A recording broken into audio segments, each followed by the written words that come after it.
Hello, welcome back to the 1921 Grand Duke Dmitri Diary series.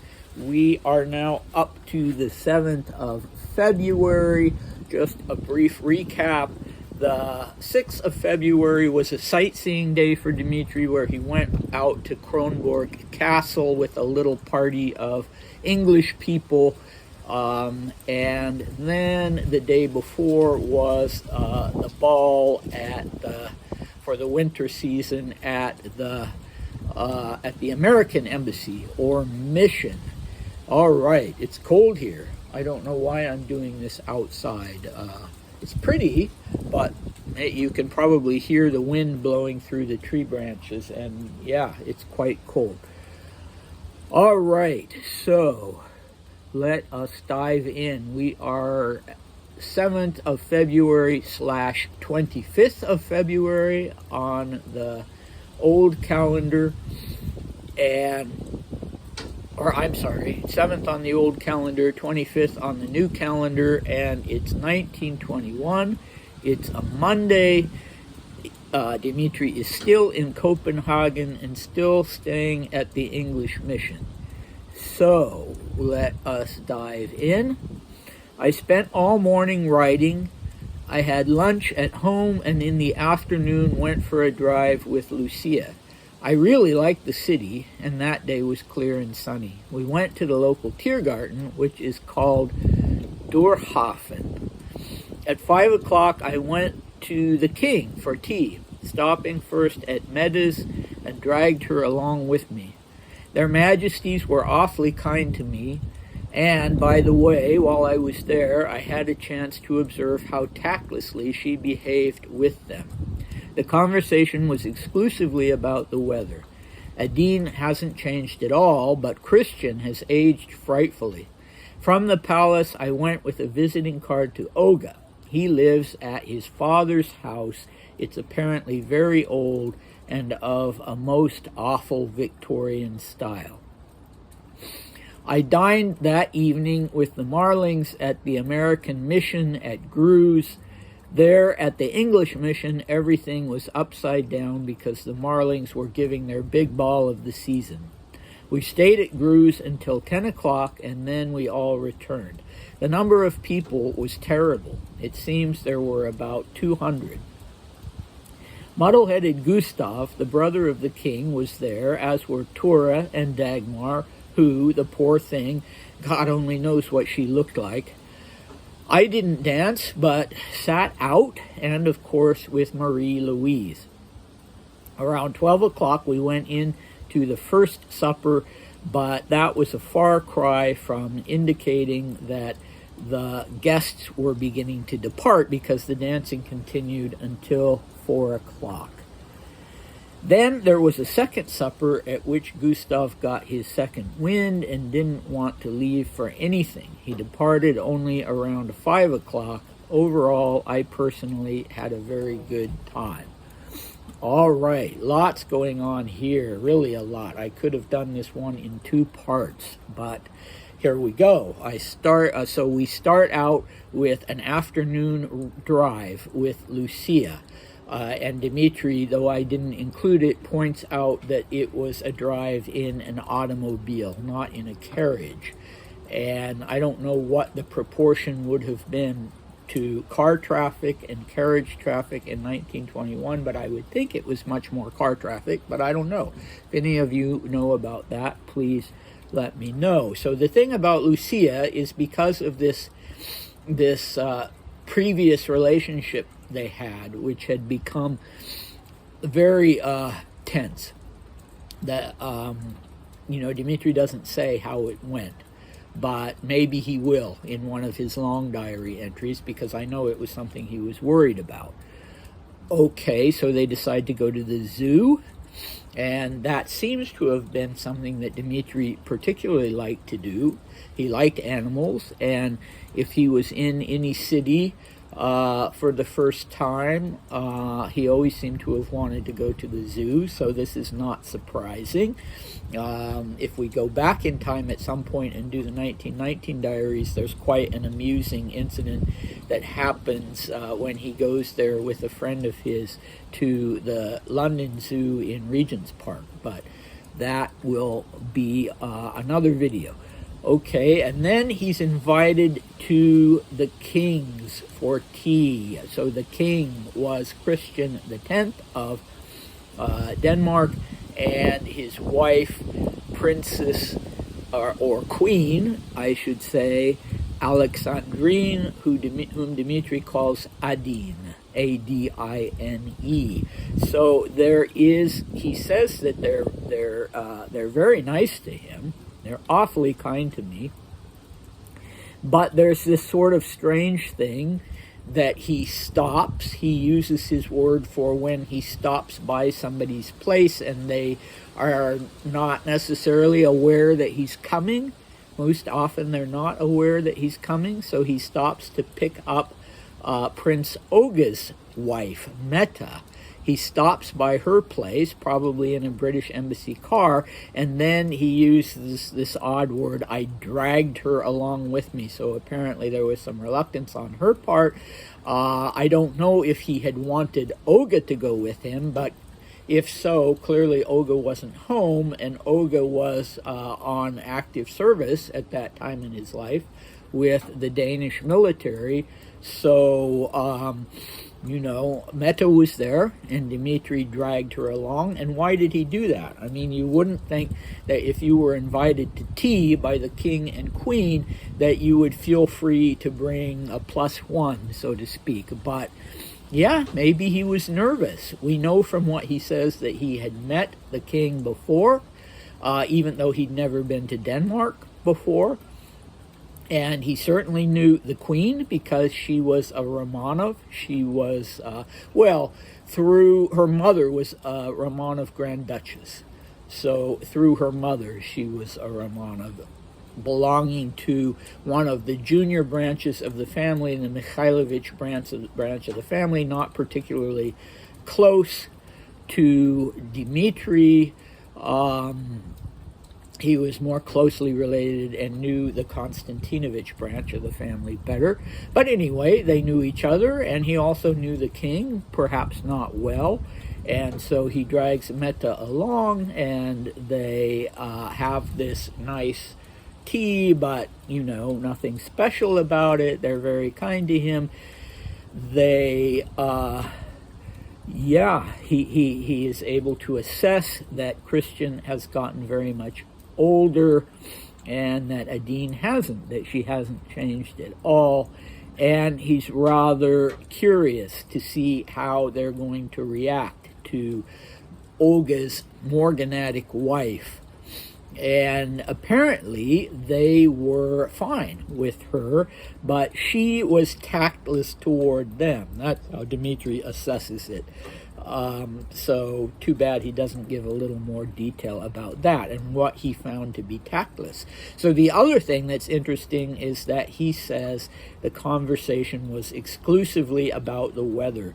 So of course there were two big topics that could have been brought up. The elephants in the room, so to speak. One was his involvement in the Rasputin assassination, and one was the Russian Revolution and his own great personal loss. I mean, he'd lost everything, property, status as part of a reigning, ruling family, and also his father, his half-brother, people that he loved, his closest family members beyond his sister. He'd lost them. And so, you know, how do you, I guess with something like that, you either ignore it and keep things superficial, or you really dive deeply into it. And apparently, yeah, hopefully, you know, they said something along the lines of, you know, if you, are you doing all right? And if you ever need any help, feel free to ask, you know, something like that. Probably because he says that they were kind to him, although maybe he considers it kind of them not to have brought any of it up. Okay, so what can I tell you of any relevance about Christian the Tenth and Alexandrine? Well, we already know who Alexandrine was. She and her husband were, I believe, both in their 40s. And Christian, if he had aged significantly, it was perhaps because there had been a very serious crisis the year before in 1920 that could potentially even have toppled the throne. And it seems to have come close. And it all had to do with this territorial dispute with Germany, and that a deal was made for part of the territory to be given to Denmark or returned to Denmark. I don't know the ins and outs, but Christian wasn't happy with the compromise. He wanted more of that territory, and so the prime minister resigned, and he fired the cabinet and created his own cabinet and his own government, and the people may or may not have been happy or sad about the decision regarding the territory itself, but they were not happy at all about this threat to their to democracy in Denmark. And so on that basis, the king was almost toppled, and he had to concede, and from then on agree to behave as a proper constitutional monarch in a democracy. So anyway, that's the background information I have on that. And then again, rather odd, on the way home, and Dmitri doesn't say whether he is taking Meta with him home, but at any rate, he goes by the palace of Prince Valdemar, or the house of Prince Valdemar, presumably to drop Meta off. And while there, he leaves a visiting card because clearly Olga is not at home, but he does go inside, and he gives us his assessment of the place, that it's an old palace or home, and it is of a most awful Victorian style, and he uses English for some reason when he writes that description. And so I can tell you from other places in the diaries that Dmitri was not a fan of Victorian decor and the Victorian style. He liked older things and he liked modern things, but the Victorian that he grew up with, he didn't care for.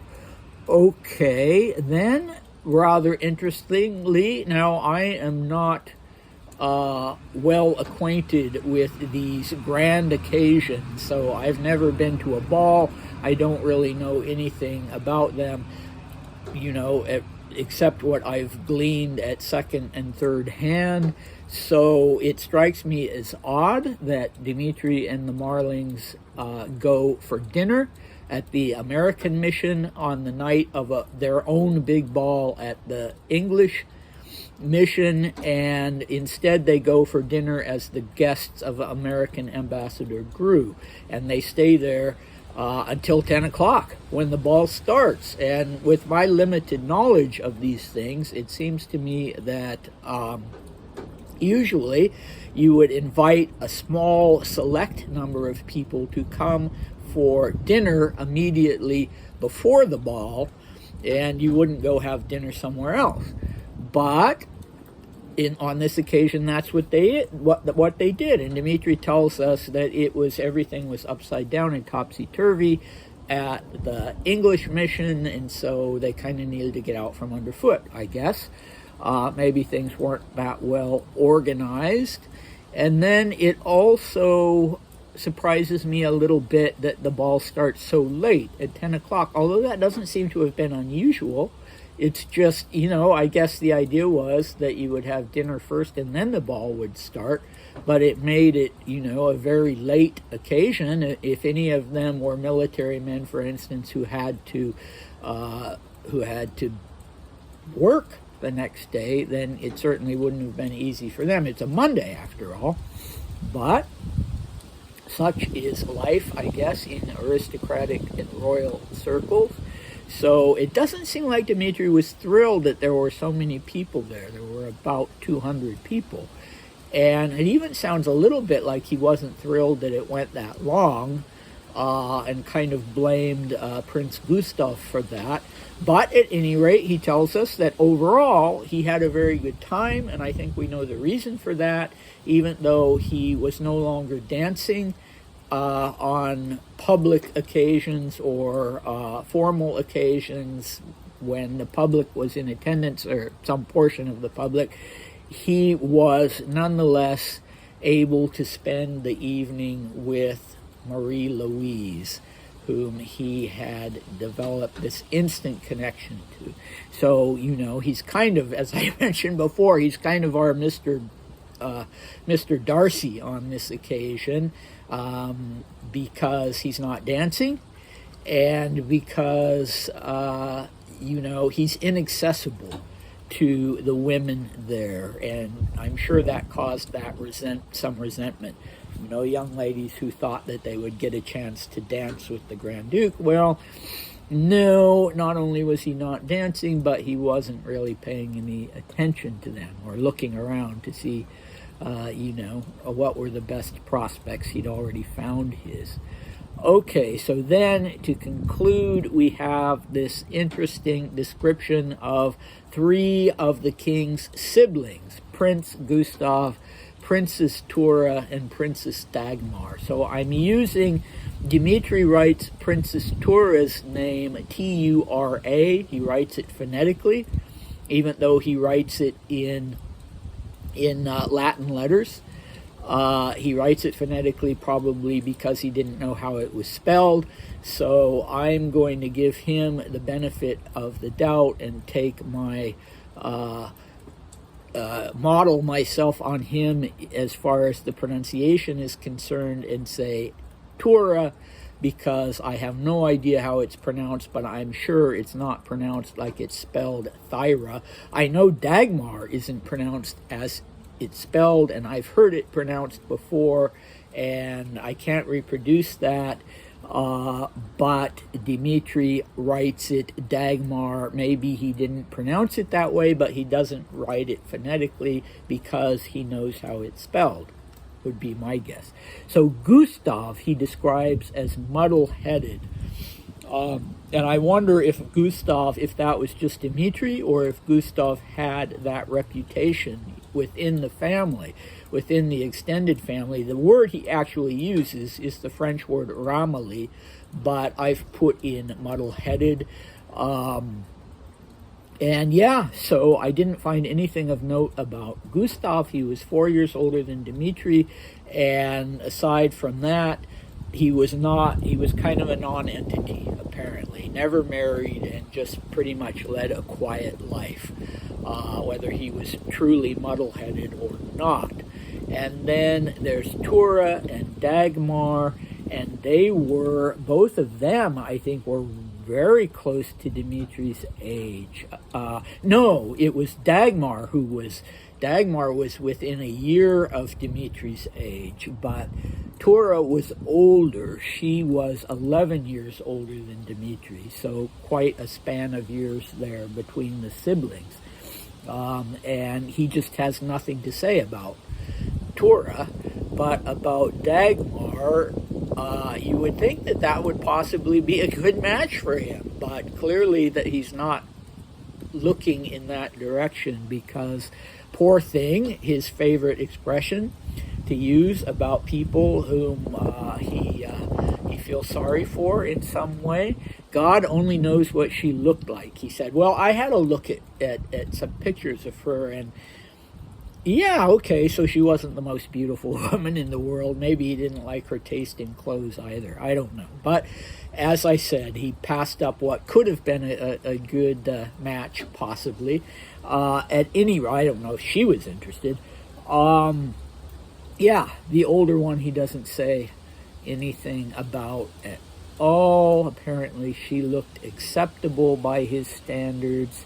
And then he seems a little disgruntled that that people didn't start leaving after the first supper but that they stayed on and danced until 4 a.m. And Gustav didn't even want to leave at 4 a.m. He got his second wind and was determined to keep the party going, and he left only around 5 a.m. And yeah, that notwithstanding, Dmitri had a very good time. So good for him. And tomorrow we have another get-together with the Dowager Empress, with the Empress Maria Fyodorovna. So you'll want to come back for that. And yeah, I hope to see you next time. Bye.